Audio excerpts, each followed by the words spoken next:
പിണറായി വിജയൻ കേരളത്തിന്റെ പുതിയ മുഖ്യമന്ത്രിയാകും. AKG സെന്ററിൽ ചേർന്ന പാർട്ടി നേതൃയോഗത്തിൽ ഐക്യകണ്ഠേനയാണ് പിണറായി വിജയനെ നിയമസഭാ കക്ഷി നേതാവായി തിരഞ്ഞെടുത്തത്. സംസ്ഥാന സമിതി യോഗത്തിന് ശേഷം കോടിയേരി ബാലകൃഷ്ണനും VS അച്യുതാനന്ദൻ എന്നിവരുടെ സാന്നിധ്യത്തിലാണ് ജനറൽ സെക്രട്ടറി യെച്ചൂരി പ്രഖ്യാപനം നടത്തിയത്. Considering Comrade VS's age and his physical limitations today, and recognizing his role and continuing to recognize and the fact that he'll continue to play that role, we have come to the decision today in the meeting unanimously that Comrade Pinarayi Vijayan will be proposed as the leader of the LDF legislature party. നിയമസഭാ തെരഞ്ഞെടുപ്പിൽ LDF നേടിയ വിജയം മികച്ചതാണെന്ന് general secretary Sitaram Yechury പറഞ്ഞു. അഴിമതിക്കും വർഗീയതയ്ക്കും എതിരായ വിജയമാണ് കേരളത്തിലുണ്ടായത്.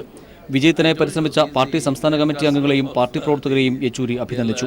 ഒപ്പം LDFനെ അധികാരത്തിലെത്തിച്ച Kerala ജനതയ്ക്കും general secretary നന്ദി അറിയിച്ചു. VSന്റെയും പിണറായിയുടെയും നേതൃത്വത്തിൽ നടത്തിയ പ്രചരണത്തിന്റെ ഫലമാണ് 91 സീറ്റുകളെന്നും അദ്ദേഹം പറഞ്ഞു. ഇന്ത്യയിലെ തന്നെ മുതിർന്ന CPM നേതാവായ VS കേരളത്തിന്റെ ഫിഡൽ കാസ്ട്രോയാണെന്നും സീതാറാം യെച്ചൂരി പറഞ്ഞു. Comrade VS is like Fidel Castro for Kerala,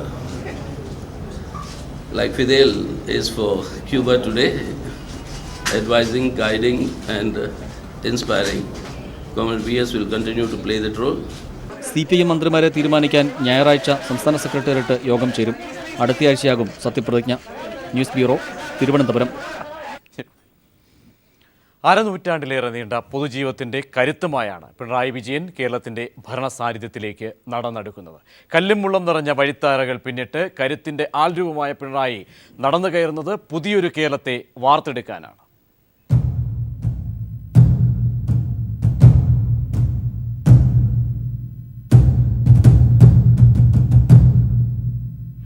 പാറപ്പുറം സമ്മേളനത്തിന്റെ ചരിത്രമുറങ്ങുന്ന പിണറായി ഗ്രാമമാണ് പിണറായി വിജയൻ എന്ന കമ്മ്യൂണിസ്റ്റിനെ വാർത്തെടുക്കുന്നത്. 1944 മാർച്ച് 21 ചെത്തുതൊഴിലാളിയായ മുണ്ടയിൽ കോരന്റെയും കല്യാണിയുടെയും മകനായി ജനനം. ഏറെ ബുദ്ധിമുട്ട് നിറഞ്ഞ ചുറ്റുപാടിലായിരുന്നു ബാല്യകൗമാരങ്ങൾ. പിണറായി UP സ്കൂളിലും പെരളശ്ശേരി ഹൈസ്കൂളിലുമായി സ്കൂൾ വിദ്യാഭ്യാസം. പിന്നീട് 1 വർഷം നെയ്ത്തുതൊഴിലാളിയായി ജോലി നോക്കി. തുടർന്ന് തലശ്ശേരി ബ്രണ്ണൻ കോളേജിൽ. ബ്രണ്ണൻ കോളേജാണ് പിണറായിയുടെ രാഷ്ട്രീയ കളരി. 24-ാം വയസ്സിലാണ് CPIM കണ്ണൂർ ജില്ലാ കമ്മിറ്റിയിൽ സഖാവെത്തുന്നത്. 28-ാം വയസ്സിൽ ജില്ലാ സെക്രട്ടേറിയറ്റിലുമെത്തിയ പിണറായി 1970-ലും 77-ലും 91-ലും 96-ലുമായി 4 തവണ നിയമസഭയിലേക്ക് തെരഞ്ഞെടുക്കപ്പെട്ടു. അടിയന്തരാവസ്ഥയുടെ ഭീകരനാളുകളിൽ കൊടിയ മർദ്ദനങ്ങളാണ് സഖാവിന് ഏറ്റുവാങ്ങേണ്ടി വന്നത്. അന്യായമായി പോലീസ് കസ്റ്റഡിയിലെടുത്ത പിണറായിയെ ലോക്കപ്പിൽ വെച്ച് പോലീസുകാർ മാറി മാറി മർദ്ദിച്ചു. പൈശാചികമായ 3ാം മുറകൾക്ക് വിധേയനായപ്പോഴും നിശ്ചയദാർഢ്യത്തോടെ നേരിട്ടു. ക്രൂരമർദ്ദനത്തിന്റെ ബാക്കിപത്രമായ ചോരപുരണ്ട ഷർട്ട് ഉയർത്തിപ്പിടിച്ചാണ് പിണറായി പിന്നീട് നിയമസഭയിൽ പ്രസംഗിച്ചത്. ആഭ്യന്തരമന്ത്രി K. കരുണാകരനെ പ്രതിക്കൂട്ടിൽ നിർത്തിയ ആ പ്രസംഗം നിയമസഭാരേഖകളിലെ തിളങ്ങുന്ന അധ്യായമാണ്. പിണറായി വിജയൻ എന്ന കമ്മ്യൂണിസ്റ്റിന്റെ ഭരണ നൈപുണ്യം കേരളം തിരിച്ചറിഞ്ഞത് 96-ൽ വൈദ്യുതി മന്ത്രിയായി അദ്ദേഹം പ്രവർത്തിച്ചപ്പോഴാണ്. കാൽനൂറ്റാണ്ടുകൊണ്ട് നേടാൻ കഴിയാത്ത നേട്ടങ്ങളാണ് ചുരുങ്ങിയ സമയം കൊണ്ട് അദ്ദേഹം നേടിത്തന്നത്. വൈദ്യുതി കമ്മി നേരിടുന്ന സംസ്ഥാനത്തെ വൈദ്യുതി മിച്ച സംസ്ഥാനമാക്കി മാറ്റിയെടുത്തു. ഈ സാഹചര്യത്തിലാണ് ചടയൻ ഗോവിന്ദന്റെ മരണം. പിന്നീട് സംസ്ഥാന ഘടകം കേരളത്തിന്റെ അമരക്കാരനായി നിശ്ചയിച്ചത് പിണറായി വിജയനെയാണ്. പിണറായിയെ നഖശിഖാന്തം എതിർക്കുന്ന മാധ്യമങ്ങൾ അന്ന് എഴുതിയത് ഇങ്ങനെ: നയനാർ മന്ത്രിസഭയ്ക്ക് നഷ്ടമായത് മികച്ച ഒരു പ്രതിഭയെ. സംഘടനാ ചുമതല ഏറ്റെടുത്തതിനു ശേഷം പിന്നീടങ്ങോട്ട് അദ്ദേഹം നേരിട്ടത് കടുത്ത മാധ്യമ ഭീകരതയെയാണ്. ഇത്രയധികം വ്യക്തിഹത്യയ്ക്ക് വിധേയനായ ഒരാൾ ഇന്ത്യൻ രാഷ്ട്രീയത്തിൽ തന്നെ ഉണ്ടോ എന്ന് സംശയം. ഇതെല്ലാം കമ്മ്യൂണിസ്റ്റ് പാർട്ടിയുടെ സെക്രട്ടറി ആയതുകൊണ്ട് വന്നു ഭവിക്കുന്നു എന്നാണ് ഇതേക്കുറിച്ച് പിണറായി പ്രതികരിച്ചത്. വ്യക്തിഹത്യയ്ക്കും ദുരാരോപണങ്ങൾക്കും തകർക്കാൻ കഴിയാത്ത കരുത്തോടെ പിണറായി പാർട്ടിയെ നയിച്ചത് 1.5 പതിറ്റാണ്ടിലേറെയാണ്. ആലപ്പുഴ സമ്മേളനത്തിൽ സംസ്ഥാന സെക്രട്ടറി സ്ഥാനമൊഴിഞ്ഞ പിണറായി വിജയൻ ഇടതുമുന്നണിയുടെ കരുത്തിനായാണ് ഈ നീണ്ട നാൾ പ്രവർത്തിച്ചത്. ഈ കരുത്തും നിശ്ചയദാർഢ്യവും നവകേരള സൃഷ്ടിക്കായി നമുക്ക് പ്രതീക്ഷിക്കാം. Political desk.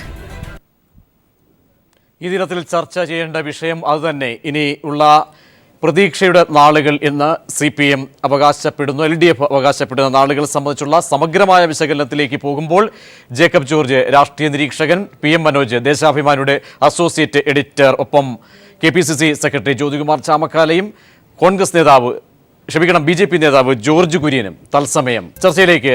ജേക്കബ് ജോർജ്, ഒരുപക്ഷെ കഴിഞ്ഞ ദിനം വരെ അഭ്യൂഹങ്ങളുടെയും അല്ലെങ്കിൽ പലകുറി ചർച്ചകൾ വരുന്നു കേരളത്തിലെ മുഖ്യമന്ത്രി ആരെന്നത് സംബന്ധിച്ച്, ഒരുപക്ഷെ പല ചർച്ചകളൊക്കെയും അത്തരം അഭ്യൂഹങ്ങൾക്കൊക്കെയും വിരാമമിട്ടുകൊണ്ട് പിണറായി വിജയൻ എന്ന ആൾ രൂപം ഒരുപക്ഷെ കേരളത്തിൻ്റെ നവപ്രതീക്ഷകൾക്ക് കൂടുതൽ കരുത്ത് പകരുന്ന രീതിയിലേക്ക് ആ പദവി ഏറ്റെടുക്കുന്നു.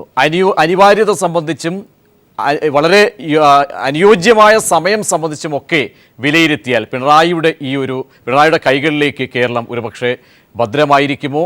വിമർശനങ്ങളൊക്കെയും ഉൾക്കൊണ്ട് കഴിഞ്ഞ 5 വർഷത്തെ സർക്കാർ പല വിമർശനങ്ങൾ ഏറ്റു. അതിനപ്പുറത്തേക്ക് വരുമ്പോൾ പിണറായിയുടെ കൈകളിൽ കേരളം എത്രത്തോളം ഭദ്രമാണ്? ഈ ഒരു സമയവും സാഹചര്യവും ഒക്കെ താങ്കൾ വിലയിരുത്തിയാൽ? സമയവും സാഹചര്യവും നോക്കുമ്പോഴേ 5 വർഷം മുമ്പ് ഐക്യജനാധിപത്യ മുന്നണി നടത്തിയത്. അപ്പം സ്വാഭാവികമായിട്ടും ഒരു അൺക്വസ്റ്റ്യൻഡ്, ചോദ്യം ചെയ്യപ്പെടാനാവാത്ത നേതാവായിട്ട് ഉമ്മൻചാണ്ടി മുഖ്യമന്ത്രി കസേരയിലെത്തി. ഈ കഴിഞ്ഞ ലോക്സഭാ തെരഞ്ഞെടുപ്പിൽ അതേപോലെ ദേശീയ തെരഞ്ഞെടുപ്പ്, അവിടെ നരേന്ദ്രമോദി സ്വാഭാവികമായ നാച്ചുറൽ ചോയ്സ് ആയിരുന്നു. അതേപോലെ ഈ തെരഞ്ഞെടുപ്പിൽ മുഖ്യമന്ത്രി എന്നത് Pinarayi Vijayan, unquestionable chief minister candidate, യാതൊരു സംശയമില്ലാത്ത കാര്യമാണ്. അതിനകത്ത് കോൺട്രവേഴ്സിയും ഇല്ല. കഴിഞ്ഞ ഉമ്മൻചാണ്ടി വന്നപ്പോഴും കോൺഗ്രസിനകത്ത് ചില കോൺട്രവേഴ്സി അത് പത്രത്താളുകളിലൊക്കെ വന്നു. പക്ഷേ അതിനപ്പുറത്തേക്ക് ഉമ്മൻചാണ്ടി ഇവിടെ സ്ഥാനാരോഹണത്തെ ചോദ്യം ചെയ്യാൻ കോൺഗ്രസിനകത്തോ UDF-നകത്തോ പുറത്തോ ഒരു ശക്തിയും ഉണ്ടായിരുന്നില്ല.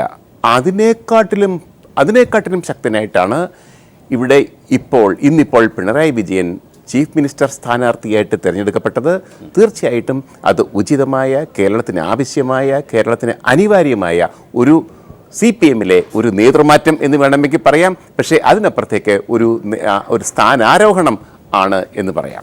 തീർച്ചയായും. ജേക്കബ് ജോർജ്, ഒന്നുകൂടി പറയുമ്പോൾ പിണറായി വിജയൻ എന്ന വ്യക്തിയിലേക്ക് ഒരു പക്ഷേ കേന്ദ്രീകരിക്കപ്പെടുമ്പോൾ കേരളം ഏറ്റവും കൂടുതൽ വേട്ടയാടലിന് ഇരയാക്കപ്പെട്ട, ഒരുപക്ഷെ പാർട്ടി അനുഭാവി അല്ലെങ്കിൽ CPM-ൻ്റെ പ്രവർത്തകർ പറയുന്നതിനപ്പുറത്തേക്ക് യാഥാർത്ഥ്യങ്ങൾ പരിശോധിക്കുമ്പോൾ ഒരുപക്ഷെ രാഷ്ട്രീയ വേട്ടയാടൽ, ജുഡീഷ്യറിയുടെ വേട്ടയാടൽ എന്ന് വേണമെങ്കിൽ വിശകലനം ചെയ്യാവുന്ന രീതിയിലേക്ക് ഒരുപക്ഷെ ആ തരത്തിലേക്ക് പോലും ചർച്ചകൾ പോകുന്ന രീതിയിലുള്ള സാഹചര്യങ്ങൾ, അതിനപ്പുറത്തേക്ക് മാധ്യമ വിചാരണയ്ക്ക് ഒരുപക്ഷെ മാധ്യമങ്ങളുടെ ആനുകൂല്യം ഒരുപക്ഷെ നേടി കിട്ടാത്തൊരു വ്യക്തി എന്ന് വേണമെങ്കിൽ പറയാവുന്ന സാഹചര്യങ്ങളൊക്കെയും അത് CPM-കാർക്ക് ഒരുപക്ഷെ CPM മനോജ് അടക്കമുള്ളവർ പറയുന്നത് പോലെ അന്ന് മന്ത്രിയായിരുന്ന സമയത്ത് കേരളം മാധ്യമങ്ങൾ വാഴ്ത്തുന്നു, അതിനുശേഷം സംഘടനാ സംവിധാനത്തിലേക്ക് പിണറായി വിജയൻ വരുമ്പോൾ നേരെ തിരിയുന്ന മാധ്യമങ്ങൾ എന്നൊക്കെയും പറഞ്ഞ് ഇന്നിപ്പോൾ മുഖ്യമന്ത്രി പദത്തിലേക്ക് എത്തുമ്പോൾ ഒരുപക്ഷെ മാധ്യമങ്ങളുടെ അജണ്ട എന്ന രീതിയിൽ പോലും പിണറായിക്ക് പ്രതികരിക്കേണ്ടി വരുന്ന സാഹചര്യങ്ങളൊക്കെ കടന്നാണ് ഇപ്പോഴെത്തുന്നത്.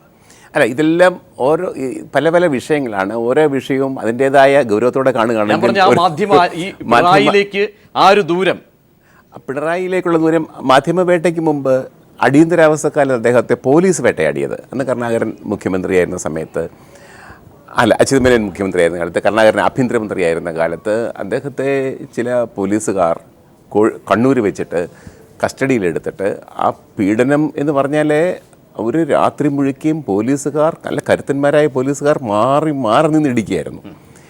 ഇടിച്ചിട്ട് രാവിലെ ആയപ്പോഴത്തേക്കാണ് അതിൻ്റെ പ്രയാസം എണ്ണിക്കാൻ പോലും മേലാതെ അവസ്ഥയായിരുന്നു.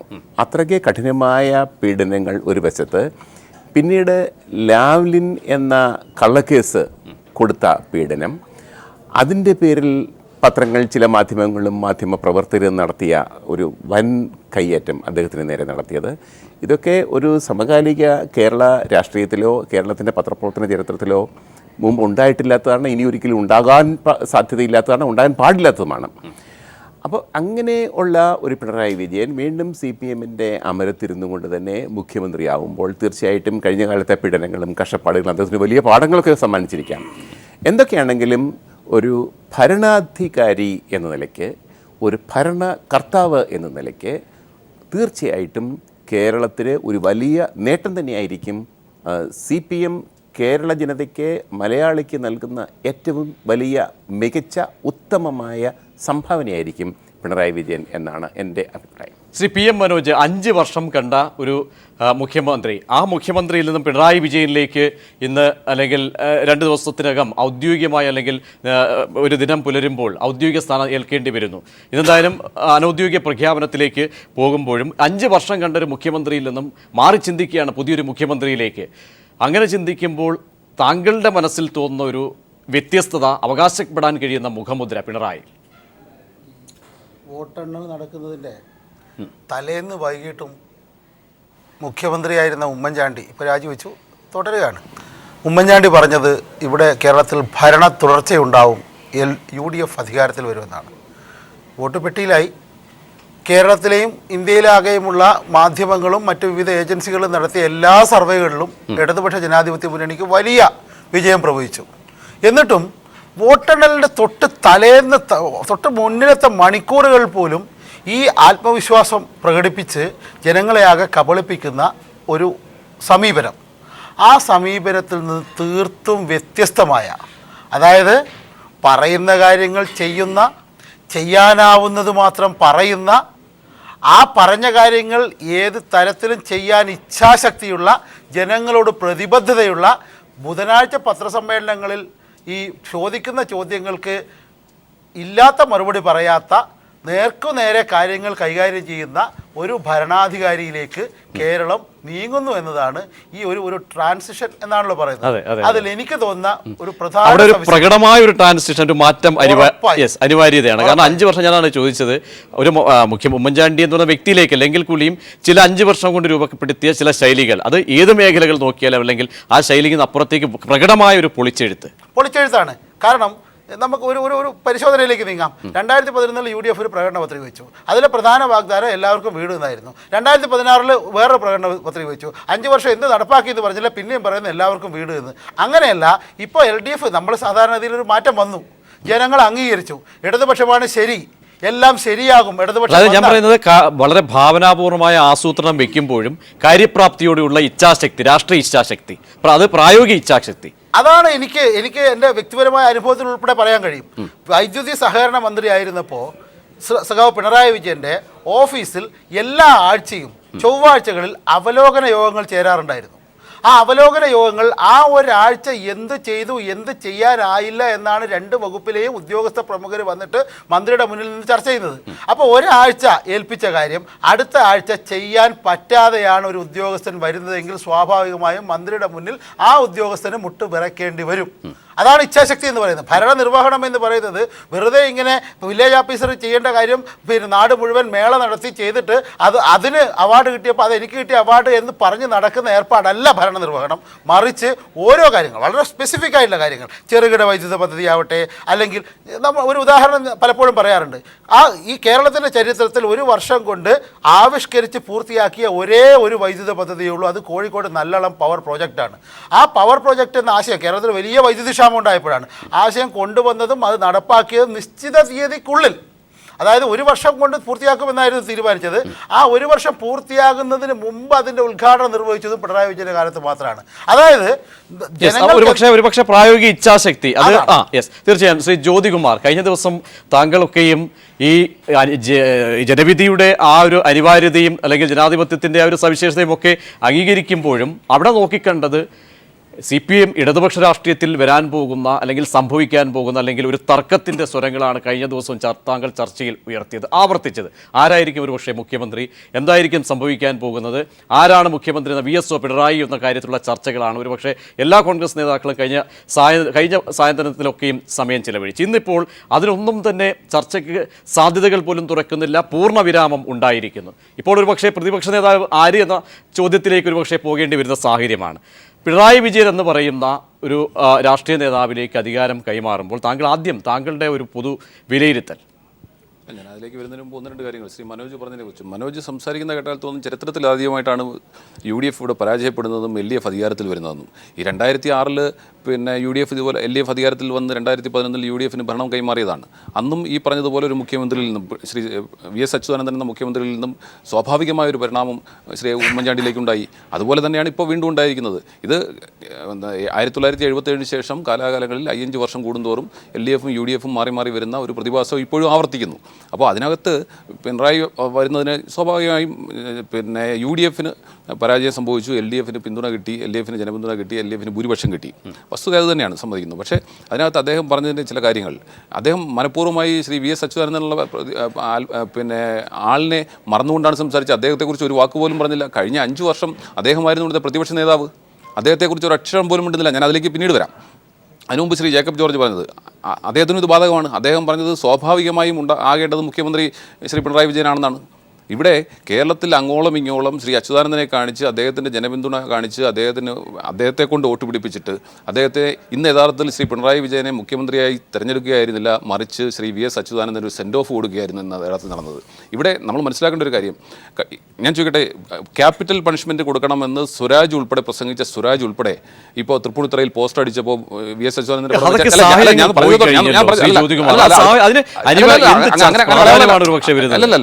ഇടപെടരുത് പ്ലീസ്, അവരൊക്കെ സംസാരിച്ചപ്പോൾ സമയം കൊടുത്തല്ലോ.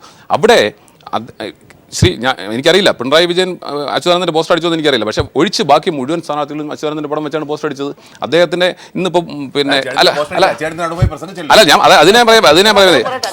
ഞാൻ പറഞ്ഞു തരട്ടെ, അവിടെ സുധീരമെന്ന് പ്രസംഗിച്ചതുപോലെ അതാണ് കാര്യം. അവിടെ അതൊരു പ്രധാന പ്രശ്നമാണ്. പ്രജീഷ് പറയുന്ന ഉൾപ്പെടെ ഒരു പ്രധാനപ്പെട്ട വിഷയമാണ്. ഇവിടെ ഇന്നിപ്പം പിന്നെ CPM-ന്റെ അഖിലേന്ത്യാ ജനറൽ സെക്രട്ടറി പറഞ്ഞത് considering comrade VS age and physical condition, ആ കണ്ടീഷനൊക്കെ ഇവർക്ക് നേരത്തെ അറിയില്ലായിരുന്നു. 6 മാസം മുമ്പ് പിന്നെ VS തന്നെ പറഞ്ഞു എനിക്ക് ആരോഗ്യത്തിന് പ്രശ്നമില്ല, ഞാൻ മുഖ്യമന്ത്രിയാവുന്നതിന് എനിക്ക് തടസ്സമില്ലാന്ന്. ഈ സീതാറാം യെച്ചൂരി തന്നെ പറഞ്ഞിരുന്നു നേരത്തെ അദ്ദേഹത്തിൻ്റെ പ്രായം ഒരു ഘടകമേ അല്ല എന്ന്, പ്രായം ഘടകമേ അല്ല എന്ന്. ഇന്ന് സീതാറാം യെച്ചൂരി പോലും കാലം മാറിയിരിക്കുന്നു എന്നുള്ളതാണ് വസ്തുത.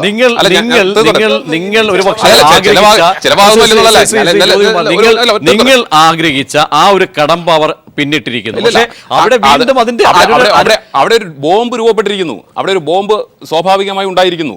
ഞാൻ വളരെ വ്യക്തമായി പറയട്ടെ, ഇന്ന് അദ്ദേഹത്തിനെ പിടിച്ചിരുത്തി പത്രസമ്മേളനം നടത്തി. നിങ്ങൾ വാർത്തയിൽ പറഞ്ഞ പ്രധാനപ്പെട്ട തീർച്ചയായിട്ടും അങ്ങനെയാണ്. ഞങ്ങൾ അങ്ങനെ പറയത്തുള്ളൂ. ഞാൻ പറയട്ടെ. നിങ്ങൾ പറഞ്ഞു, നിങ്ങൾ കണ്ടിച്ചോളൂ. ഞാൻ സംസാരിക്കട്ടെ. ഞാൻ സംസാരിക്കാൻ അവസരം തരൂ. എനിക്ക് എൻ്റെ വാദഗതി പറയാതിരിക്കാൻ പറ്റും. അദ്ദേഹത്തിൻ്റെ ബോഡി ലാംഗ്വേജ് നിങ്ങൾ നോക്കണമെന്ന് ഞാൻ കടത്തി പറയുന്നില്ല എന്നുള്ളേ ഉള്ളൂ.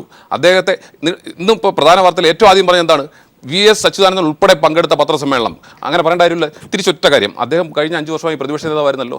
അദ്ദേഹത്തെ കൊണ്ടൊരു സ്റ്റേറ്റ്മെന്റ് എന്ന് പറയുക എന്താ, ഒരു മിനിമം കഴിഞ്ഞ 5 വർഷമായി പ്രതിപക്ഷ നേതാവായിരിക്കുന്ന CPM-ന്റെ മുൻ പോളിറ്റ് ബ്യൂറോ അംഗം ഇപ്പോൾ സംസ്ഥാന കമ്മിറ്റിയിൽ ഉണ്ടോ എന്ന് തർക്കം നിൽക്കുന്ന ശ്രീ VS അച്യുതാനന്ദനെ സംബന്ധിച്ച് അദ്ദേഹത്തെ സംസ്ഥാനത്തുടനീളം പ്രചാരണത്തിന് ഉപയോഗിച്ചിട്ട് അദ്ദേഹത്തിനെ കറിവേപ്പില പോലെ കളഞ്ഞിട്ട് ഇന്ന് അദ്ദേഹത്തിന് സെൻഡ് ഓഫും കൊടുത്ത് അയച്ചിരിക്കുകയാണ്.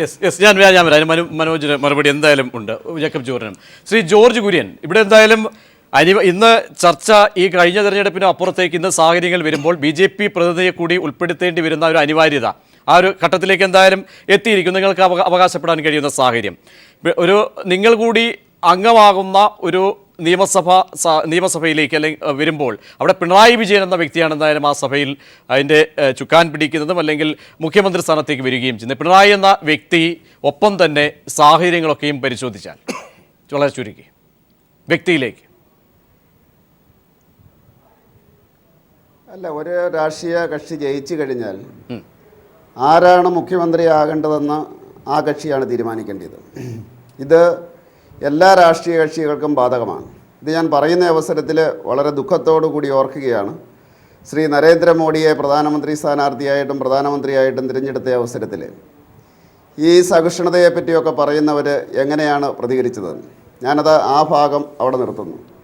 തീർച്ചയായിട്ടും ജയിച്ച കക്ഷിയാണ് അത് തീരുമാനിക്കേണ്ടത്. EM ശങ്കരൻ നമ്പൂതിരിപ്പാട്, അതുപോലെ തന്നെ EK നായനാർ, അച്യുതാനന്ദൻ എല്ലാവരും കേരളത്തിൻ്റെ മുഴുവൻ ജനങ്ങളുടെയും മുഖ്യമന്ത്രിയായിട്ട് പ്രവർത്തിച്ചു എന്നാണ് ജനങ്ങൾ വിശ്വസിക്കുന്നത്. ഇപ്പോൾ ഈ ഇടതുമുന്നണിയുടെ വെളിയിലുള്ള ഇടതുമുന്നണി തന്നെ എനിക്കറിയില്ല കക്ഷികളുടെ കാര്യങ്ങൾ, പലരും വിശ്വസിക്കുന്നത് പിണറായി വിജയൻ അങ്ങനെ ആകാൻ സാധിക്കുമോ എന്നൊരു ചോദ്യം, ഒരു സംശയം എല്ലാവരുടെയും മനസ്സിലുണ്ട്. അതോ സഖാക്കന്മാരുടെ മാത്രം മുഖ്യമന്ത്രിയാകുന്ന അല്ലെങ്കിൽ മാർക്സിസ്റ്റുകാരുടെ മാത്രം മുഖ്യമന്ത്രിയാകുന്ന ഒരാളായിരിക്കുമോ? അതാണ് ജനങ്ങളുടെ മനസ്സിലുള്ളത്. തീർച്ചയായിട്ടും അദ്ദേഹം അത് മറികടക്കും എന്ന് ഞാൻ വിശ്വസിക്കുന്നു. കാരണം ഒരു പദവിയിലെത്തിക്കഴിഞ്ഞാൽ അത് മറികടക്കും എന്ന് ഞാൻ വിശ്വസിക്കുന്നു. അതോടൊപ്പം തന്നെ ഇത് താരതമ്യം ചെയ്യേണ്ടത് ജ്യോതിബാസുവിൽ നിന്ന് ബുദ്ധദേവ് ഭട്ടാചാര്യയിലേക്ക് ബംഗാളിലെ മാർക്സിസ്റ്റ് പാർട്ടിയുടെ അല്ലെങ്കിൽ അവിടുത്തെ മുഖ്യമന്ത്രി സ്ഥാനം മാറിയ അവസരത്തിലുണ്ടായ എല്ലാ വിധമായിട്ടുള്ള കാര്യങ്ങളും കേരള രാഷ്ട്രീയത്തിൽ ഉണ്ടാകാൻ സാധ്യതയുണ്ട്. കാരണം അച്യുതാനന്ദൻ എന്ന് പറയുന്നത് ജ്യോതി ബസുവിൻ്റെ ആ കാലഘട്ടത്തിലുള്ളയാളാണ്, താത്വികമായിട്ട് ഒരു ഉറച്ചു നിൽക്കുന്നയാളാണ്. പക്ഷേ ശ്രീ പിണറായി വിജയൻ വരുന്ന അവസരത്തിൽ ഞാൻ പറയട്ടെ, ഇന്ത്യയിൽ കോർപ്പറേറ്റ് ചങ്ങാത്തത്തിൻ്റെ പേരിൽ ഒരു മന്ത്രിസഭ പോയിട്ടുണ്ട് എങ്കിൽ അത് ബംഗാളിലെ മന്ത്രിസഭ മാത്രമാണ്. ഞാൻ ഉദ്ദേശിക്കുന്നത് അത് നമ്മുടെ സിംഗൂരും അതുപോലെ തന്നെ നന്ദിഗ്രാമമാണ്. ഇവിടെ ഞാൻ ആരോപണമല്ല, ഞാനൊരു കേസിനെ പറ്റിയല്ല പറയുന്നത്. ആ ലാവ്ലിൻ കമ്പനിയുടെ പുറകെ പോയ മനഃശാസ്ത്രം അത് കോർപ്പറേറ്റ് മനഃശാസ്ത്രമാണ്. അതാണ് പിണറായി വിജയനെ നയിക്കുന്നതെങ്കിൽ BHELനെ മാറ്റി നിർത്തിക്കൊണ്ട് ആ കോർപ്പറേറ്റ് മനോഭാവം എങ്ങനെയാണോ ബുദ്ധദേവ് ഭട്ടാചാര്യയുടെ കാലഘട്ടത്തിൽ ടാറ്റയുടെ പുറകെ പോയിട്ട് ഇത് BJPക്കാർ പറയുന്നു എന്ന് നിങ്ങൾ പറയുമായിരിക്കും. പക്ഷേ നിങ്ങൾ പഠിപ്പിക്കുന്നത് വേറെയാണ്. 70 വർഷമായിട്ട് അല്ലെങ്കിൽ 100 വർഷമായിട്ട് കമ്മ്യൂണിസ്റ്റുകാർ പഠിപ്പിക്കുന്നത്, ജനങ്ങളെ പഠിപ്പിക്കുന്നതെല്ലാം കുഴപ്പക്കാരാണെന്നാണ്. BJPക്കാർ അങ്ങനെയല്ല പഠിപ്പിക്കുന്നത്, അവർ ആവശ്യമാണെന്നാണ് പഠിപ്പിക്കുന്നത്. അപ്പോൾ അതുകൊണ്ട് ഞാൻ പറഞ്ഞത്, ഇനി ഈ ഭരണകാലഘട്ടത്തിൽ ഒരുപക്ഷെ ബുദ്ധദേവ് ഭട്ടാചാര്യയുടെ കാലഘട്ടത്തിൽ ബംഗാളിലെ കമ്മ്യൂണിസത്തിന് എന്ത് സംഭവിച്ചോ അത് കേരളത്തിൽ സംഭവിച്ചാൽ അത്ഭുതപ്പെടാനില്ല. മടങ്ങിയെത്താം, ഒരു ഇടവേള കൂടി അനിവാര്യമായിരിക്കുന്ന ഇടവേളയ്ക്ക് ശേഷം PM മനോജിലേക്ക് മറുപടിക്ക് എത്താം. ശ്രീ PM മനോജ്, മറുപടി. അല്ല, ശ്രീ ജോർജ് കുര്യൻ BJP തന്നെ ആണോ എന്നെനിക്കൊരു സംശയമുണ്ട്. കാരണം LK അദ്വാനിയും വാജ്പേയിയും ഒക്കെ ജീവിച്ചിരിക്കുന്ന ഒരു പാർട്ടിയാണത്. അവർ വാജ്പേയി ആയിരുന്നു പ്രധാനമന്ത്രി, അദ്വാനി ഉപപ്രധാനമന്ത്രിയായിരുന്നു. ഇപ്പോൾ മോഡി വന്നപ്പോൾ ഈ പറഞ്ഞതെല്ലാം സംഭവിച്ചിട്ടുണ്ടോ എന്താണെന്ന് എനിക്കറിയില്ല. അത് അദ്ദേഹം പറയുമായിരിക്കും. കാരണം അദ്ദേഹം സ്വന്തം പാർട്ടിയിലെ ചരിത്രം മറന്നുകൊണ്ട് മറ്റു പാർട്ടിയുടെ ചരിത്രം അന്വേഷിച്ച് പോകുന്നൊരു കുതുകയായതുകൊണ്ട് ഞാൻ അതിൽ കൂടുതൽ കാര്യങ്ങളിലേക്ക് കടക്കുന്നില്ല. എന്തായാലും അതുപോലെ ഒന്നും ഇവിടെ സംഭവിക്കും എന്ന പ്രതീക്ഷ വേണ്ട. BJP സംഭവിച്ചതുപോലെ അദ്വാനിയെ ഒതുക്കിയ പോലെ CPM-ൽ ഏതെങ്കിലും ഒരു നേതാവിനെ ഒതുക്കി വീട്ടിലിരുത്തുമെന്ന പ്രതീക്ഷയും വേണ്ട. CPIM-ൽ അത് കൃത്യമായിട്ട് കാര്യങ്ങൾ നടക്കും. അതിലേക്ക് ഞാൻ പോവാണ്. ശ്രീ ജ്യോതികുമാർ ഒരു ദേശീയ പാർട്ടിയുടെ പ്രതിനിധിയായിട്ടാണ് ഇവിടെ വന്നിരിക്കുന്നത്.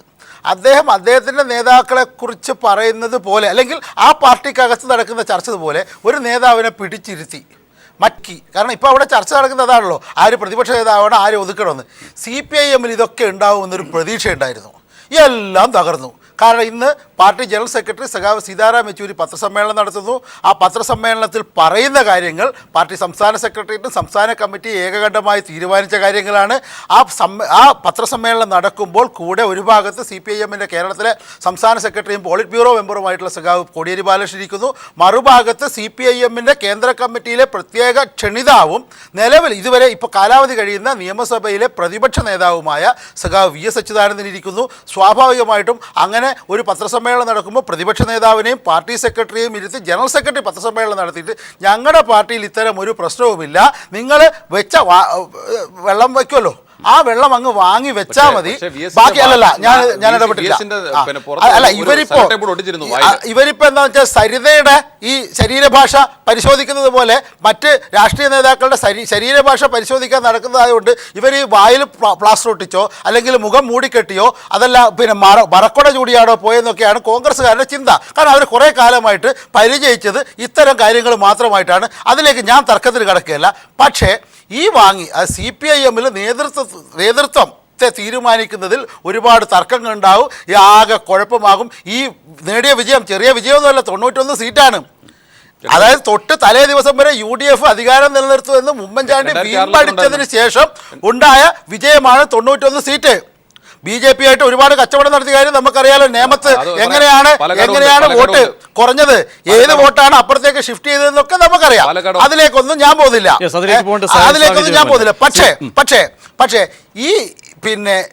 ഈ വിജയത്തിന്റെ മാറ്റ് കുറയ്ക്കാനും നമ്മളിപ്പോൾ എന്താ ചർച്ച ചെയ്യേണ്ടത്? ഇടതുപക്ഷ ജനാധിപത്യ മുന്നണി ഒരു പ്രകടന പത്രിക വെച്ചിട്ടുണ്ട്. ആ പ്രകടന പത്രിക നടപ്പാക്കാനുള്ള മന്ത്രിസഭയാണ് വരാൻ പോകുന്നത്. ആ മന്ത്രിസഭ ഏത് തരത്തിലാണ് കേരളത്തിന്റെ നിലവിലുള്ള രൂക്ഷമായ പ്രശ്നം ഗജരാവ് അതാണ് ചർച്ച ചെയ്യേണ്ടത്. അല്ലാതെ ഇത്തരം കോൺഗ്രസിൽ ഉണ്ടാകുന്ന പോലെയുള്ള ചക്കളത്തി പോരാട്ടം മറ്റെല്ലായിടത്തും ഉണ്ടാവും. അതുകൊണ്ട് ഞങ്ങൾ ഇതാ രക്ഷപ്പെട്ടു, ഇനിയിപ്പോൾ ഞങ്ങൾക്ക് വേറെ ചിലതെല്ലാം വീണ് കിട്ടും എന്ന പ്രതീക്ഷ വെച്ചിട്ട് പുലർത്തുകയല്ല വേണ്ടത്. നമ്മൾ ക്രിയേറ്റീവ് ആണ്. ഞാൻ മറുപടിയിലേക്ക് വരാം.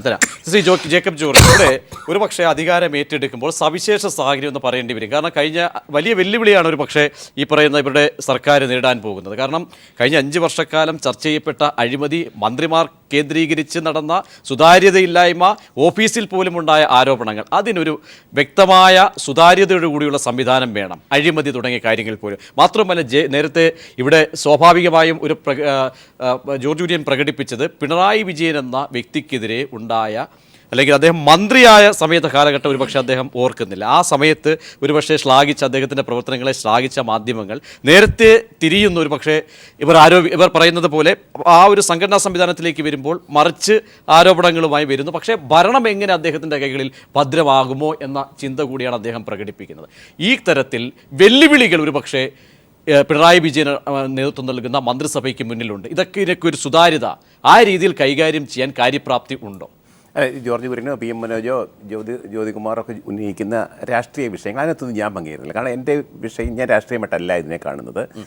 ഒരു പുതിയ മുഖ്യമന്ത്രി, അത് പിണറായി വിജയനെ പോലെ ഒരാൾ കേരളത്തിൻ്റെ മുഖ്യമന്ത്രിയാവുമ്പോൾ ഉണ്ടാകാവുന്ന മാറ്റങ്ങൾ, കാരണം ഞാൻ എത്രയോ കരുണാകരൻ അതുപോലെയുള്ള നമ്മൾ പത്രക്കാരൻ എന്ന നിലയ്ക്ക് തിരുവനന്തപുരത്ത് നേതാക്കന്മാരോട് വളരെ അടുത്ത് ഇടപെടുന്ന ഒരാളാണ് ഞാൻ.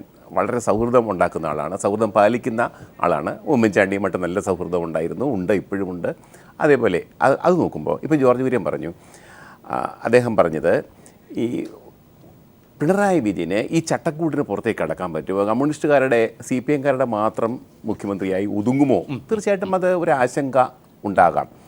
കേരളത്തിലെ ജനങ്ങൾ പിണറായിയെ കാണുന്നൊരു പ്രത്യേക രീതിയിലാണ്. ഒരു ഇരുമ്പ് മറയ്ക്കുള്ളിൽ നിൽക്കുന്ന ഒരു കടുംപിടുത്തക്കാരൻ എന്ന്. ഇതിനെക്കാട്ടിലും കടുത്ത ഒരു ഇമേജായിരുന്നു VS അച്യുതാനന്ദനുണ്ടായിരുന്നു. അദ്ദേഹം തന്നെ VS തന്നെ ഒത്തിരി അധ്വാനിച്ചത് മാറ്റിയെടുത്തു. VS ഇന്ന് കേരളത്തിലെ ജനങ്ങളുടെ ഒരു അരുമയായ ഒരു ഡാർലിംഗ് ആയിട്ട് മാറി. അത് അദ്ദേഹത്തിൻ്റെ തന്നെ ഒരു PR എക്സർസൈസ് കൊണ്ടും പിന്നെ മറ്റുള്ളവരെ സഹായിച്ചത് കൊണ്ടുമാണ്. പക്ഷേ പിണറായി വിജയനെ ഞാൻ അങ്ങനെ കാണുന്നില്ല. വ്യക്തിപരമായിട്ട് ഞാനൊക്കെ അടുക്കുന്നത് 96-ൽ അദ്ദേഹം മന്ത്രിയായപ്പോഴാണ് ഞാൻ കാണുന്നത്, പത്രപ്രവർത്തനം നിലയ്ക്ക്. പക്ഷേ അദ്ദേഹത്തിൻ്റെ ഒരു വാത്സല്യവും സ്നേഹവും സൗഹാർദ്ദവും ഒക്കെ ഉണ്ടല്ലോ, സാധാരണ രാഷ്ട്രീയക്കാരൊക്കെ കാണുന്ന പോലെ തന്നെ എനിക്ക് ഇടപെടാൻ പറ്റിയിട്ടുണ്ട്. എനിക്കറിയാവുന്ന ഒത്തിരിയും പത്രക്കാരുമായിട്ട് അതൊരു നല്ല ബന്ധമുണ്ട്. അത് കാര്യം പോട്ടെ. അദ്ദേഹം മോഡിയെക്കുറിച്ച് പറഞ്ഞത്, അദ്ദേഹം ജ്യോതി ബസുവിൻ്റെയും ബംഗാൾ ഗവൺമെൻറ്റിനെ കുറിച്ച് പറഞ്ഞത് ടാറ്റ പോലെയുള്ള കോർപ്പറേറ്റുമായിട്ടുള്ള ബന്ധം. എൻ്റെ ബഹുമാനപ്പെട്ട ജോർജ് കുര്യൻ, ടാറ്റ എന്താണ് മഹാപാപം ഇന്ത്യയിൽ ചെയ്തത്? അദ്ദേഹം മഹാപാപിയാണെന്ന് നിങ്ങളുടെ നേതാവ് നരേന്ദ്രമോദി പറയുമോ? അദ്ദേഹം കൂട്ടുകൂടാനോ തൊട്ടുകൂടാനോ വയ്യാത്ത ഒരാളാണെന്ന് ഏതെങ്കിലും BJP നേതാവ് പറയുമോ ഇന്ത്യയിൽ? പറയാൻ ധൈര്യമുണ്ടോ? ജോർജ് കുര്യൻ ഒരു BJP നേതാവല്ലേ? താങ്കൾക്ക് ഇതുപോലെ ചാനൽ വന്നിരുന്ന് അങ്ങനെ പറയാൻ പറ്റുമോ? ഞാൻ പറയട്ടെ, നരേന്ദ്രമോദി അമേരിക്കയിലൊക്കെ പോയാൽ കൂടെയുള്ള പത്രക്കാരൊന്നുമില്ല. പണ്ട് ഇന്ത്യൻ പ്രധാനമന്ത്രി, കോൺഗ്രസ് പ്രധാനമന്ത്രിമാരൊക്കെ പോകുമ്പോൾ എന്തുമാത്രം പത്രക്കാരെ കൊണ്ടാണ് പോകുന്നത്. പക്ഷേ നരേന്ദ്രമോദി പോകുമ്പോൾ അദ്ദേഹത്തിൻ്റെ കൂടെ വ്യവസായികളാണ് പോകുന്നത്, കോർപ്പറേറ്റ്സ്. പക്ഷെ അത് വേണം എന്നാണ് ജോർജ് കുര്യൻ ഞാൻ പറയുന്നത്. അത് വേണം. കേരളത്തിലെ മുഖ്യമന്ത്രിയായാലും കേരളത്തിലെ വ്യവസായ മന്ത്രിയാണെങ്കിലും കോർപ്പറേറ്റ് ഒരു നേതാവ് അധികാരത്തിൽ വന്നാൽ എന്താണ് ചെയ്യേണ്ടത്? ഞാൻ പറയട്ടെ, ഒരു നേതാവ് അധികാരത്തിൽ വന്നാൽ ആൾക്കാർക്ക് ജോലി ഉണ്ടാക്കി കൊടുക്കണം. ജോലി സർക്കാരിന് കൊടുക്കാൻ പറ്റുമോ? അതുകൊണ്ട് നരേന്ദ്രമോദി ചെയ്യുന്നത് അങ്ങേയറ്റം ശ്ലാഘനീയമാണ്. അത് ജ്യോതി ബസ് ഗവൺമെന്റ് ചെയ്തിട്ടില്ല, അതും മറുപടി ഉണ്ടാവും. അപ്പം ജ്യോതികുമാറിലേക്കും എത്താൻ. ജോർജ് കുര്യൻ, ജേക്കബ് ജോർജിന് മറുപടിയും ഒപ്പം തന്നെ മറ്റൊന്ന് സംസ്ഥാന സർക്കാർ. കാരണം പിണറായി വിജയനെ പരസ്യമായി പ്രധാനമന്ത്രി അടക്കം ഇവിടെ വന്ന പരസ്യ പ്രസ്താവനകളിലൂടെയൊക്കെ രാഷ്ട്രീയമാണെങ്കിൽ കൂടി അതിനപ്പുറത്തേക്ക് സംസ്ഥാന ബന്ധവും കേന്ദ്ര ബന്ധവും ഏത് രീതിയിലായിരിക്കും തുടങ്ങിയതൊക്കെയും ഒരു സംശയമായി മാറുന്ന സാഹചര്യം. ശ്രീ ജോർജ് കുര്യൻ,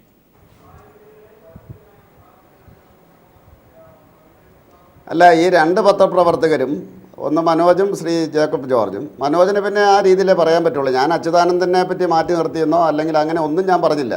EMSും അതുപോലെ തന്നെ EK നായനാരും അച്യുതാനന്ദനും മുഴുവൻ ജനങ്ങളുടെയും മുഖ്യമന്ത്രിയാണെന്ന് ജനങ്ങൾക്ക് ഫീൽ ചെയ്തു. ഇപ്പോഴൊരു സംശയമുണ്ടെന്നാണ് പറഞ്ഞത്.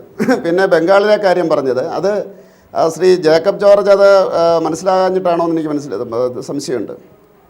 കാരണം കഴിഞ്ഞ ഒരു 70 വർഷമായിട്ട് കമ്മ്യൂണിസ്റ്റുകാർ കുത്തകകൾക്കും അതുപോലെ തന്നെ ഈ കോർപ്പറേറ്റുകൾക്കുമെതിരെ ജേക്കബ് ജോർജ് ഓർക്കുന്നുണ്ടാവുമല്ലോ, ടാറ്റായ്ക്കും ബിർളയ്ക്കും എതിരെയായിരുന്നു ആദ്യം പ്രസംഗിച്ചുകൊണ്ടിരുന്നത്. ഞാനൊരു 40 വർഷമായി രാഷ്ട്രീയ പ്രവർത്തനം തുടങ്ങിയിട്ട് കമ്മ്യൂണിസ്റ്റുകാരുടെ എല്ലാ സ്റ്റേജുകളിലും അവർ പ്രസംഗിച്ചുകൊണ്ടിരുന്നത് ടാറ്റായ്ക്കും ബിർളയ്ക്കും എതിരാണ്. അതിന് ശേഷമാണ് അംബാനി, അതൊരു 90കളിൽ, പിന്നെ അഡാനി, ഇതെല്ലാം പ്രസംഗിച്ച കമ്മ്യൂണിസ്റ്റുകാർ ബുദ്ധദേവ് ഭട്ടാചാര്യയുടെ കാലഘട്ടത്തിൽ ടാറ്റയെ വിളിച്ചുകൊണ്ട് പോയി. അപ്പോൾ അവിടുത്തെ ജനങ്ങൾക്ക് മനസ്സിലായില്ലെന്ന് ഞാൻ പറഞ്ഞത്. BJP-ക്കാർ, ഞാൻ പറഞ്ഞല്ലോ, BJP പറയുന്നത് ടാറ്റയും ബിർളയും അഡാനിയും അംബാനിയും എല്ലാം ആവശ്യമാണെന്നാണ് പറയുന്നത്. ഞങ്ങൾ വലതുപക്ഷം എന്നാണ് ഇവർ പറയുന്നത്, ഞങ്ങളെ ആക്ഷേപിക്കുന്നത് അങ്ങനെയാണ്. പക്ഷേ കമ്മ്യൂണിസ്റ്റുകാർ പഠിപ്പിച്ചത്, ബംഗാളിലെ ജനങ്ങളെ പഠിപ്പിച്ചത് ഇവരെല്ലാം ചൂഷകരാണ്, ഇവരെല്ലാം ജനങ്ങളുടെ രക്തം ഊറ്റി കുടിക്കുന്നവരാണെന്നാണ് 70 വർഷം പഠിപ്പിച്ചത്. അതിനുശേഷമാണ് ടാറ്റയെ വിളിച്ചുകൊണ്ട് പോകുന്നത്. എനിക്ക് തോന്നുന്നത് സലീം ഗ്രൂപ്പ്, ഇബ്രാഹിം ഗ്രൂപ്പിനെയൊക്കെ കൊണ്ടുവരുന്നത്. അതുകൊണ്ട് ഇന്ത്യയിൽ കോർപ്പറേറ്റ് ചങ്ങാത്തത്തിൻ്റെ പേരിൽ ഒരു മന്ത്രിസഭ മാത്രമേ, സംസ്ഥാന മന്ത്രിസഭ മാത്രമേ വീണിട്ടുള്ളൂ. അത് ബംഗാളിലെയാണ്. അതൊരു മാറ്റത്തിൽ നിന്നായിരുന്നു. ജ്യോതിബാസുവിൽ നിന്ന് ബുദ്ധദേവ് ഭട്ടാചാര്യയിലേക്ക് മാറിയ അവസരത്തിൽ ആ നമ്മുടെ ലിബറലൈസേഷൻ്റെ ആ മാനസികാവസ്ഥയിലേക്ക് കമ്മ്യൂണിസ്റ്റുകാർ വന്നപ്പോൾ ഇതിനെ ഉൾക്കൊള്ളണം എന്ന ഒരു തീരുമാനമെടുത്തു. അതായത് കോർപ്പറേറ്റുകൾ വരണം എന്നുള്ള തീരുമാനമെടുത്തു. അതാണ് ഞാൻ പറഞ്ഞത്. ആദ്യം കേസിനെ പറ്റിയല്ല പറയുന്നത്, ലാവലിൻ കമ്പനിയെ വിളിച്ചുകൊണ്ട് വന്നത്, തെറ്റിദ്ധരിക്കരുത്. അത് വിളിച്ചുകൊണ്ട് വന്നു. അത് തന്നെയല്ല, BHEL-നെ വേണ്ടെന്ന് വെച്ചു. ആ മനോഭാവം ബംഗാളിലെ ജനങ്ങൾക്കൊന്നും കുഴപ്പമുണ്ടായിട്ടില്ല. ജനകമായ വാദങ്ങളിലേക്ക് പോകരുത്. ലാവലിൻ കമ്പനിയെ കേരളത്തിലേക്ക് വിളിച്ചു കൊണ്ടുവന്നത് പിണറായി വിജയനൊന്നുമല്ല. അത് അതിന് മുമ്പ് പല ആളുകളും കൊണ്ടുവന്നിട്ടുണ്ട്. അതിന് തൊട്ട് മുമ്പ് G. കാർത്തികേയൻ എഴുതിയ ധാരണാപത്രം തന്നെ ലാവലിൻ കമ്പനി പോലത്തെ ഒരു മഹത്തായ കമ്പനിയെ അവർ വലതുപക്ഷക്കാരല്ലേ? വെറുതെ അനാവശ്യമായി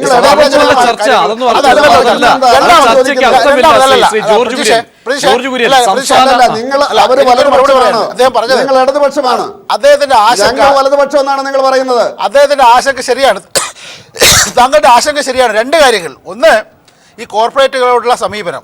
ആ സമീപനം എങ്ങനെ പാടില്ല എന്നാണ് ഞങ്ങൾ പറയുന്നത് വെച്ചാൽ, നരേന്ദ്രമോദി പ്രധാനമന്ത്രിയായതിനു ശേഷം ആദ്യമായി അമേരിക്ക സന്ദർശിച്ചപ്പോൾ വലതുഭാഗത്ത് അംബാനിയും ഇടതുഭാഗത്ത് അദാനിയുമായിരുന്നു. നിങ്ങൾ കൊണ്ടുപോയി, ശരി. പക്ഷെ കൊണ്ടുപോയി അത് ആരാണ് എന്നൊരു ചർച്ച വന്നപ്പോൾ അവിടെ മാഡിസൺ സ്ക്വയറിൽ നമ്മുടെ കേൾക്കോ, മാഡിസൺ സ്ക്വയറിൽ ഇന്ത്യയിലെ ഏറ്റവും പ്രമുഖരായ മാധ്യമ പ്രവർത്തകൻ രാജ്ദീപ് സർദേശായിയെ, ഇന്ത്യയിലെ ഏറ്റവും പ്രമുഖരായ മാധ്യമ പ്രവർത്തകൻ രാജ്ദീപ് സർദേശായിയെ RSSകാർ ഓടിച്ചിട്ട് തല്ലി. സത്യമാണോ? അത്തരമൊരു സമീപനമല്ല ഞങ്ങളുടേത് എന്ന് സൂചിപ്പിക്കാനാണ്.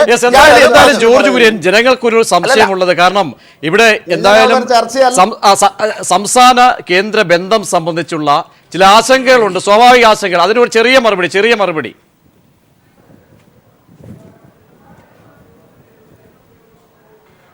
ജോർജ് കുര്യൻ,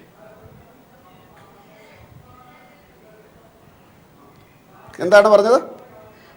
സംസ്ഥാനവും കേന്ദ്രവും തമ്മിലുള്ള ബന്ധത്തിൽ പോലും സംസ്ഥാനവും അതിൽ താങ്കളിലേക്ക് എത്താം. ശ്രീ ജോർജ്, താങ്കളിലേക്ക് എത്താം. ശ്രീ ജേക്കബ് ജോർജ്, ഞാൻ ചില ആശങ്കകൾ ഒരു പക്ഷേ ഉയർത്തപ്പെടുന്ന ആശങ്കകളാണ്. പക്ഷേ വലിയ വെല്ലുവിളികൾ ഒരു പക്ഷേ സാമ്പത്തിക മേഖലയിലടക്കം. കാരണം ഞാൻ അത് പ്രത്യേകിച്ച് ഡോക്ടർ ഐസക് കൂടി 8 മണിക്ക് ചേരുന്നുണ്ട്. അതിൻ്റെ വേറെ ചർച്ചയിലേക്ക് നമ്മൾ പോകുന്നുണ്ട്. എങ്കിൽ കൂടിയും ഒരു സീറോയിൽ നിന്ന് പോലും തുടങ്ങേണ്ട ഒരു സാഹചര്യത്തിൽ നിലനിൽക്കുന്നു. കാരണം ഇവരുടെ വളരെ ചിട്ടയായി വന്ന ഒരു അവകാശപ്പെടുന്ന വലിയൊരു പ്രകടന പത്രിക, ആ പ്രകടന പത്രികയെ പോലും പൂർണ്ണതയിലേക്ക് എത്തിക്കണമെങ്കിൽ ഇവിടുത്തെ സാമ്പത്തിക സാഹചര്യം സീറോയിൽ നിന്ന് തുടങ്ങേണ്ട ഒരു സാഹചര്യമാണുള്ളത്. ഇതൊക്കെയും ഒരു വെല്ലുവിളിയായി ഈ സർക്കാരിന് മുന്നിൽ നിലനിൽക്കുകയാണ്. തീർച്ചയായിട്ടും സാമ്പത്തികം വളരെ ദയനീയമാണ് കേരളത്തിൻ്റെ സാമ്പത്തിക സ്ഥിതി.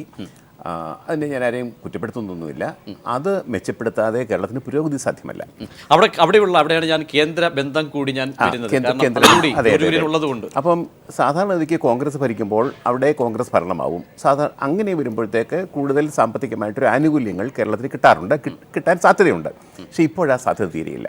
ഇപ്പോൾ BJP ഇവിടെ വലിയൊരു ഒരു ആക്രമണോത്സുകമായ ഒരു മത്സരം നടത്തി പിൻവാങ്ങി LDF ഇവിടെ അധികാരത്തിൽ വരികയും ചെയ്തു.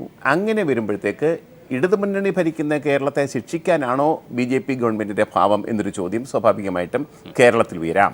അങ്ങനെ ഒരു ചർച്ച, ആ ഒരു വിഷയം ചർച്ചയ്ക്ക് വരാൻ ഭാവിയിൽ. എന്തൊക്കെയാണെങ്കിലും കേരളത്തിന് കേന്ദ്രത്തിൻ്റെ സഹായമില്ലാതെ പിടിച്ചു നിൽക്കാനോ മുന്നോട്ട് പോകാനോ വയ്യാത്തൊരു ഒരു സാഹചര്യം വരുന്നുണ്ട്. അത് കൂടുതൽ ശക്തമാവുകയാണ്. അതിൻ്റെ അപ്പുറത്തേക്ക് പുതിയ ധനാഗമ മാർഗങ്ങൾ കണ്ടെത്താൻ പുതിയ ധനകാര്യമന്ത്രിക്ക് കഴിയുമോ, ഗവൺമെൻറ്റിന് കഴിയുമോ എന്നുള്ള ചോദ്യങ്ങളും. പിണറായി പോലെ അത്തരം ഘട്ടങ്ങൾ നേരിട്ട ഒരു വ്യക്തിക്ക് എന്തായാലും അത് വളരെ എളുപ്പമുള്ള ഒരു കാര്യമല്ലെങ്കിൽ കാര്യമല്ല. കാരണം പ്രായോഗികമായിട്ട് വളരെയധികം സങ്കീർണമാണ് ആ വിഷയം. സാമ്പത്തിക സോഴ്സ് ഒരു സർക്കാരിൻ്റെ ഫൈനാൻസസ് ആണ്. തീർച്ചയായിട്ടും അതിന് അതിൻ്റെതായ ബുദ്ധിമുട്ടുകൾ കാണും. എന്തായാലും ശ്രീ ജ്യോതികുമാർ, ഇനി മുഖ്യമന്ത്രി എന്തായാലും തീരുമാനമായി കഴിഞ്ഞു. ഇനി ആരായിരിക്കും പ്രതിപക്ഷ നേതാവ്? താങ്കളിലേക്ക് എത്താം. ജ്യോതികുമാർ, നേരത്തെ ഞാൻ നിർത്തിയതുപോലെ തുടങ്ങിയാണ്. ആരായിരിക്കും ഇനി പ്രതിപക്ഷ നേതാവ്? അതിനൊക്കെ ചർച്ച എത്ര സമയം ഇനി ദൈർഘ്യമുണ്ട് ആ ഒരു തീരുമാനത്തിലേക്ക് എത്താൻ? അല്ല, ഞാൻ അതിലേക്ക് കിടക്കുന്നതിന് മുമ്പ് 1-2 കാര്യങ്ങൾ ശ്രീ അല്ല, അത് അല്ല, മനോജ് പറഞ്ഞതിനൊക്കെ എനിക്ക് മറുപടി പറയണമല്ലോ. മനോജ് ഇങ്ങനെ കോൺഗ്രസ്സുകാരുടെ സംസ്കാരത്തെക്കുറിച്ചും കാര്യങ്ങളെക്കുറിച്ചൊക്കെ പറഞ്ഞു. ഞാൻ സംസാരിച്ചത് പ്രതിപക്ഷ നേതാവിൻ്റെ മകൻ മക്കാവെ പോയതിനെക്കുറിച്ചോ പി ശശിയെക്കുറിച്ചോ അല്ലെങ്കിൽ ഗോപി കോട്ടമുറികളെക്കുറിച്ചൊന്നും അല്ല. ഞാനിവിടെ പറഞ്ഞു വന്നത് പുതിയ ഭരണം വരുന്നതിനെക്കുറിച്ച് മാത്രമാണ്. അങ്ങനെ പറയുമ്പോൾ ഈ ഞങ്ങളുടെയൊക്കെ നാട്ടിൽ വീട് പണിയും, പ്രജീഷിൻ്റെ ഉൾപ്പെടെ നാട്ടിൽ വീട് പണി കഴിയുന്ന ദിവസം, പാലുകാച്ച് കർമ്മം നടക്കുന്ന ദിവസം അവിടുത്തെ മൂത്താശാരിക്ക് ഉൾപ്പെടെ വിളിച്ച് വീട്ടിൻ്റെ ഉടമസ്ഥന് ഒരു കവർ ഏൽപ്പിക്കും. അതായത് ആ കൂലിക്ക് അപ്പുറമായി ഇതൊക്കെ ചെയ്തതിന് അല്ല അസുസനാവാരി അതുപോലെ ഇന്ന് പ്രതിപക്ഷ നേതാവിനെ വിളിച്ച് പിന്നെ CPM-ന്റെ കാര്യസ്ഥൻ എന്ന നിലയിൽ സീതാറാം യെച്ചൂരി വിളിച്ചിട്ട് അദ്ദേഹത്തിന് ഒരു താമ്രപത്രം കൊടുത്തിട്ടുണ്ട്. ഫെഡറൽ കാസ്ട്രോയാണ് ഇന്ത്യയിലെ. അദ്ദേഹത്തിന് നന്നായി ഒരു യാത്രയയപ്പ് നൽകി. അത് കഴിഞ്ഞിട്ട് അവർ പുതിയ മുഖ്യമന്ത്രിയെ പ്രഖ്യാപിക്കുന്നു. നടക്കട്ടെ, കാര്യങ്ങളിലേക്ക് വരട്ടെ. ഇനിയിപ്പോൾ ഇവർ BJP-യും മനോജുമായിട്ടൊരു തർക്കം നടന്നല്ലോ, ശ്രീ ജോർജ് കുര്യനുമായിട്ട്. ഞാൻ ചോദിക്കട്ടെ, ശ്രീ ജോർജ് കുര്യൻ്റെ പാർട്ടി കേന്ദ്രത്തിൽ അധികാരത്തിൽ വന്നപ്പോൾ ഈ പറഞ്ഞതുപോലെ സീനിയർ മോസ്റ്റ് നേതാക്കന്മാരായ മുരളി മനോഹർ ജോഷിയെയും പിന്നെ LK അദ്വാനിയൊക്കെ മാറ്റി നിർത്തി. എന്നിട്ട് അന്നൊരു തീരുമാനമെടുത്തു, മാർഗ്ഗനിർദ്ദേശ മണ്ഡലം ഉണ്ടാക്കി. ആ മാർഗ്ഗനിർദ്ദേശ മണ്ഡലം ഉണ്ടാക്കിയിട്ട് ഇന്നുവരെ കൂടിയിട്ടുമില്ല, ഒരു മാർഗ്ഗനിർദ്ദേശം നടത്തിയിട്ടുമില്ല. ജ്യോതി ആരായിരിക്കും, അതുപോലെ ജ്യോതിമാർ ആരായിരിക്കും പ്രതിപക്ഷ നേതാവ് എന്ന ചോദ്യം സ്വാഭാവികമായിട്ട് ഉയർന്നു കഴിഞ്ഞു. അതുകൊണ്ട് ഇവരുടെ തർക്കത്തിൽ തട്ടി അതങ്ങ് സമയം നീളമെന്നുള്ള കരുതിയെങ്കിൽ അത് കഴിഞ്ഞിരിക്കുന്നു. അവർ ഏകദേശം തീരുമാനത്തിലെത്തി. ഇനിയുള്ള ചോദ്യത്തിലേക്ക് അത്രത്തോളം പിന്നെ ധൃതി പിടിച്ച് ചെയ്യേണ്ട കാര്യമല്ലോ പ്രതിപക്ഷ നേതാവിനെ സംബന്ധിച്ച്. അടുത്ത അസംബ്ലിക്ക് മുമ്പ് ഉണ്ടായാൽ മതി. സ്വാഭാവികമായിട്ടും അതിലൊരു വിശകലനം ചെറിയ സമയം കുറച്ച് സമയം എടുത്തുകൊണ്ടുള്ള വിശകലനം. UDF നേരിട്ടതൊരു കനത്ത പരാജയമാണ്. സാധാരണ ഒരു വലിയ പരാജയം നേരിടുമ്പോൾ നേതാക്കന്മാർ രാജിവെക്കുകയാണ് പതിവ്. ഇവിടെ UDF-ന് 3 നേതാക്കന്മാരാണ് ഉണ്ടായിരുന്നത്. അത് ഹൈക്കമാൻഡ് കൽപ്പിച്ചു കൊടുത്താണ്. ഉമ്മൻചാണ്ടി, VM സുധീരൻ, KPCC അധ്യക്ഷൻ, ആഭ്യന്തരമന്ത്രി രമേശ് ചെന്നിത്തല ഗ്രൂപ്പ് അടിസ്ഥാനത്തിലും സ്ഥാനാടിസ്ഥാനത്തിലും ഒക്കെ ഉണ്ടാക്കിയതാണ് അങ്ങനെ ഒരു നേതൃത്വം. ശരിക്കും പറഞ്ഞാൽ ആ നേതൃത്വം അപ്പടെ രാജിവെച്ച് പോകുന്നതാണ് ഭംഗി. പക്ഷേ കോൺഗ്രസിനെയും UDF-നെയും കൊണ്ടു നടക്കണമെങ്കിൽ ഉമ്മൻചാണ്ടി കൂടിയേ പറ്റൂ. അതൊരു പ്രായോഗികമായ യാഥാർത്ഥ്യമാണ്. ഇപ്പോഴും ഉമ്മൻചാണ്ടി അല്ലെങ്കിൽ രമേശ് ചെന്നിത്തലയ്ക്ക് സ്വാഭാവികമായിട്ടും താല്പര്യമുണ്ട്. എൻ്റെ വ്യക്തിപരമായ അഭിപ്രായം ഉമ്മൻചാണ്ടി രാജിവെക്കുക. KPCC അധ്യക്ഷനും ഇതിനകത്ത് പ്രധാനപ്പെട്ട ഒരു ഉത്തരവാദിത്തമുണ്ട്. കാരണം ഈ ഗവൺമെന്റിന്റെ എങ്ങനെ ഒരുപക്ഷെ ആ ഒരു മുറിവ് ഉണക്കുക അത്ര ഈ ഗവൺമെന്റിനെ അങ്ങനെയെങ്കിൽ സാഹചര്യങ്ങൾ അങ്ങനെയാണെങ്കിൽ അതെ ഈ ഗവൺമെന്റിനെ ഇത്രയും വഷളാക്കിയതിൽ, ഇത്രയും പതനത്തിലേക്ക് എത്തിച്ചതിൽ അത് ദാരുണമായ പതനമാണ്. അതിൻ്റെ പ്രതിച്ഛായ നഷ്ടപ്പെട്ടു. മനുഷ്യരുടെ മൂത്താക്കാൻ വയ്യാത്ത അവസ്ഥയായിട്ടുണ്ട്. മന്ത്രിമാർ വരെ പരാജയപ്പെട്ടിരിക്കുന്നു. അപ്പോൾ അതിൻ്റെ ഒരു പ്രധാനപ്പെട്ട പങ്ക് വഹിച്ചത് VM സുധീരൻ തന്നെയാണ്, KPCC അധ്യക്ഷൻ തന്നെയാണ്. അദ്ദേഹം ഉൾപ്പെടെയുള്ളവർ രാജിവെക്കണം എന്ന് തന്നെയാണ് എൻ്റെ അഭിപ്രായം. രമേശ് ചെന്നിത്തല പ്രതിപക്ഷ നേതാവാവുകയും വേണം എന്നാണ് പെട്ടെന്ന്. കാരണം പല സംസ്ഥാനങ്ങളിലും ഈ കോൺഗ്രസ് ഒരുപക്ഷെ ഒരു വലിയ ക്രൈസിസിലേക്ക് ഉയർത്തെഴുന്നേൽപ്പിന് വേണ്ടി അല്ലെങ്കിൽ മുട്ടുകുത്തി ഇങ്ങനെ ഇഴകുന്ന ഒരു സമയത്ത് ഒരു പൂർണ്ണമായും തള്ളുന്ന ഒരു സാഹചര്യത്തിലേക്ക് ഹൈക്കമാൻഡ് അങ്ങനെ ഒരു നിലപാട് സ്വീകരിക്കുമോ ഉമ്മൻചാണ്ടി? കാരണം മാത്രമല്ല, ഉമ്മൻചാണ്ടി വളരെ തന്ത്രശാലിയാണ്. എല്ലാം ഉൾക്കൊണ്ടുകൊണ്ട് പതനത്തിൽ പോലും അദ്ദേഹം ഇപ്പോഴും ആത്മവിശ്വാസം പ്രകടിപ്പിക്കുന്ന ഒരു സാഹചര്യമുണ്ട് സംഘടനാ സംവിധാനത്തിൽ. അതുകൊണ്ട് ഞാൻ ചോദിക്കാം. ഞാൻ പറയുന്നത് ഉമ്മൻചാണ്ടി ഒരു ശക്തി കേന്ദ്രം തന്നെയാണ് കേരളത്തിലെ. രാഷ്ട്രീയത്തിനപ്പുറത്തേക്ക് അതീതമായി അദ്ദേഹത്തിന് കേരളത്തിൽ ഒരു സ്ഥാനമുണ്ട്. കേരള രാഷ്ട്രീയത്തിലൊരു സ്ഥാനമുണ്ട്, കേരള സമൂഹത്തിലൊരു സ്ഥാനമുണ്ട്. ഒരു പ്രധാനപ്പെട്ട കാര്യം അത് വേറൊരു വിഷയമാണ്. അതായത് ഉമ്മൻചാണ്ടിക്ക് കേരളത്തിലെ ഒരു ക്രിസ്ത്യൻ സമുദായത്തിൻ്റെ ഒരു പിന്തുണ ഉണ്ടായിരുന്നു. ആ പിന്തുണ നഷ്ടപ്പെട്ടു. ഈ തെരഞ്ഞെടുപ്പ് കാണിക്കുന്നത് ആ പിന്തുണ അദ്ദേഹത്തിന് അത്ഭുതകരമായി നഷ്ടപ്പെട്ടു. അത് അദ്ദേഹവും UDF-ഉം ഒരു ആത്മപരിശോധന നടത്തേണ്ട വിഷയമാണ്. കാരണം പലയിടത്തും ഞാനൊക്കെ ആ മധ്യതിരാങ്കൂർ ആ ക്രിസ്ത്യൻ ബെൽറ്റിൽ നിന്ന് വരുന്ന ആൾക്കാരാണ്. ഈ തെരഞ്ഞെടുപ്പ് സമയത്ത് അവിടെ ചെന്നപ്പോഴാണ് ജനങ്ങളുടെ ഒരു വികാരം മനസ്സിലാക്കിയത്. റോഡിൽ കൂടെ നടന്നാൽ പോലും ജനങ്ങൾക്ക് ഗവൺമെൻറ്റിനുള്ള വിരോധം മനസ്സിലാക്കി. പെന്തിക്കോസുകാരുടെ കാര്യം അവർ പറയുകയാണ്, ഞങ്ങളുടെ ശവക്കോട്ടകളൊക്കെ RSകാർ തകർക്കുന്നു, ഞങ്ങളെ ജീവിക്കാൻ സമ്മതിക്കുന്നില്ല, ഒരു വെളുത്ത ഉടുപ്പും പാൻറ്റും ഉടുപ്പ് ഇട്ടുകൊണ്ട് നടന്നാൽ ഞങ്ങളെ ഭീഷണിപ്പെടുത്തുന്നു, ചിലരെ തല്ലുന്ന മാരാമണ്ണൊക്കെ ചിലരെ തല്ലുന്ന അവസ്ഥ വരെ ഉണ്ടായി. ഒരു പരാതി കൊടുത്തിട്ട് പോലീസ് കേസെടുക്കുന്നില്ല, മുഖ്യമന്ത്രിയെ കണ്ട് പരാതി കൊടുത്തിട്ട് ഒരു പ്രയോജനമില്ല. അപ്പോൾ എന്നിട്ട് ഞാൻ പറയുന്നത് അങ്ങനെയുള്ള ഒരു ഉമ്മൻചാണ്ടിയെ ഈ സ്ഥാനത്ത് നിന്ന്, ഒരു ശക്തി കേന്ദ്രമായി ഉമ്മൻചാണ്ടിയെ ഈ സ്ഥാനത്ത് നിന്ന് മാറ്റുന്നത് കോൺഗ്രസിനും UDF-നും അപകടമായിരിക്കും. ശ്രീ ജോർജ് കുര്യൻ, BDJS-ഉമായി നിങ്ങളിലേക്ക് വരുമ്പോൾ മുന്നോട്ട് പോകാൻ തന്നെയാണോ ശക്തമായും? കാരണം BDJS എന്ത് ലാഭമാണ് നിങ്ങൾക്ക് നേടി തന്നത്? അവസാനമായി വളരെ ചുരുക്കി തന്നെ എന്തായാലും താങ്കൾ മറുപടി പറയണം, വളരെ വ്യക്തമായി.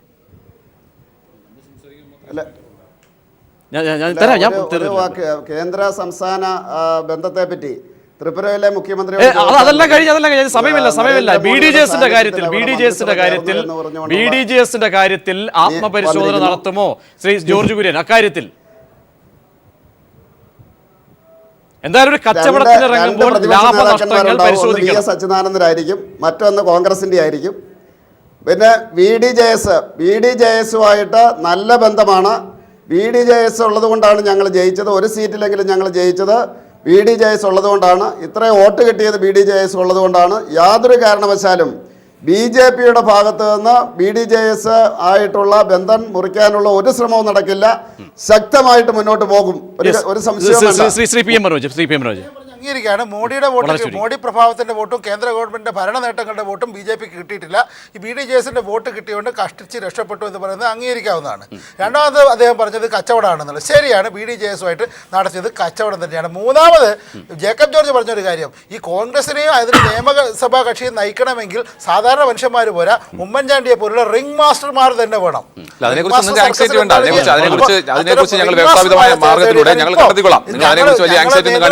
നേതൃത്വം തീരുമാനിക്കുന്ന തർക്കമുണ്ടെന്നാ പറഞ്ഞത്. ഇപ്പോ ആര് പ്രതിപക്ഷ ഇപ്പൊ മൂന്നാമതൊരാളെ ഇറക്കിയിരിക്കുക ആരാന്നറിയോ? ഈ പറഞ്ഞ 3 പേര് വരെ നാലാമതൊരാളെ മുരളീധരൻ. ഞങ്ങളത് വളരെ വ്യക്തമായി ഞങ്ങൾ വ്യവസ്ഥാപിതമായ മാർഗമുണ്ട്. ഞങ്ങളുടെ പാർലമെന്റ് ഞാൻ ചോദിക്കുന്നത് ഇപ്പൊ മുഖ്യമന്ത്രി രാജിവെച്ചപ്പോൾ സ്വാഭാവികമായും പുതിയ മുഖ്യമന്ത്രി ഉൾപ്പെടെ മന്ത്രിസഭ സത്യപ്രതിജ്ഞ ചാർജ് എടുക്കണം. അതാണ് അടിയന്തരമായിട്ട് വേണ്ടത്. പ്രതിപക്ഷ നേതാവിനെ സംബന്ധിച്ച് ഞങ്ങളുടെ പാർലമെന്ററി പാർട്ടി കൂടും, അടിയന്തരമായി കൂടും. ഞങ്ങളുടെ പാർട്ടിയുടെ എക്സിക്യൂട്ടീവ് വിളിച്ചിരിക്കുകയാണ് തിങ്കളാഴ്ച. അത് കഴിഞ്ഞാൽ പാർലമെന്ററി പാർട്ടി ഡേറ്റ് തീരുമാനിക്കും, അന്ന് കൂടും. അതിനെ സംബന്ധിച്ച് യാതൊരു തർക്കവുമില്ല. പിന്നെ ശ്രീ ജോർജ് കുര്യൻ പറഞ്ഞതിനെ കുറിച്ച് ഒറ്റ കാര്യം കൂടെ. അദ്ദേഹം ഈ പറഞ്ഞതിനകത്ത് BDJS വരുന്നതിന് മുമ്പ് അവരുടെ പഞ്ചായത്ത് ഇലക്ഷനിൽ അവർക്ക് കിട്ടിയ വോട്ടിംഗ് ശതമാനം 14.4% ആണ്. അതിനുശേഷം പിന്നെ അത് NDA ആയി മാറി. ഇവിടെ പ്രധാനമന്ത്രി ഉൾപ്പെടെയുള്ള മുഴുവൻ മന്ത്രിമാരും ഇവിടെ വന്ന് ക്യാമ്പ് ചെയ്ത് പ്രചാരണം നടത്തിയിട്ടും അവർക്ക് ഇപ്പോൾ കിട്ടിയിരിക്കുന്ന വോട്ട് 15.02 ആണ്. അതായത് 0.82% ഡിഫറൻസ് ആണ് അവർക്ക് പഞ്ചായത്ത് ഇലക്ഷനുമായി കേന്ദ്രീകരിച്ച് ഇത്രയേറെ അനുകൂല സാഹചര്യം ഉണ്ടാക്കിയിട്ടും ഇത്രയേറെ പണക്കൊഴുപ്പ് കാണിച്ചിട്ടും BDJS ഉൾപ്പെടെയുള്ള മുന്നണി ഉണ്ടാക്കിയിട്ടും പ്രധാനമന്ത്രി വന്നിട്ടും ഉണ്ടായത്. അപ്പോൾ അവർക്ക് വളർച്ച ഉണ്ടാകുന്നില്ല, അവരുടെ ഡിക്ലൈൻ ഇവിടെ ആരംഭിക്കുന്നു എന്നാണ് ഞങ്ങൾ കണക്കാക്കുന്നത്. വ്യക്തമാണ്. വളരെ നന്ദി ചർച്ചയിൽ പങ്കെടുത്ത ജ്യോതികുമാർ ചാമക്കാല, ഒപ്പം ജേക്കബ് ജോർജ്, PM മനോജ്, ഒപ്പം ജോർജ് കുര്യൻ BJP നേതാവ്. ഇനി വളരെ സമഗ്രമായ രീതിയിലുള്ള സാമ്പത്തിക വിലയിരുത്തലിലേക്ക് പോകേണ്ടതുണ്ട്.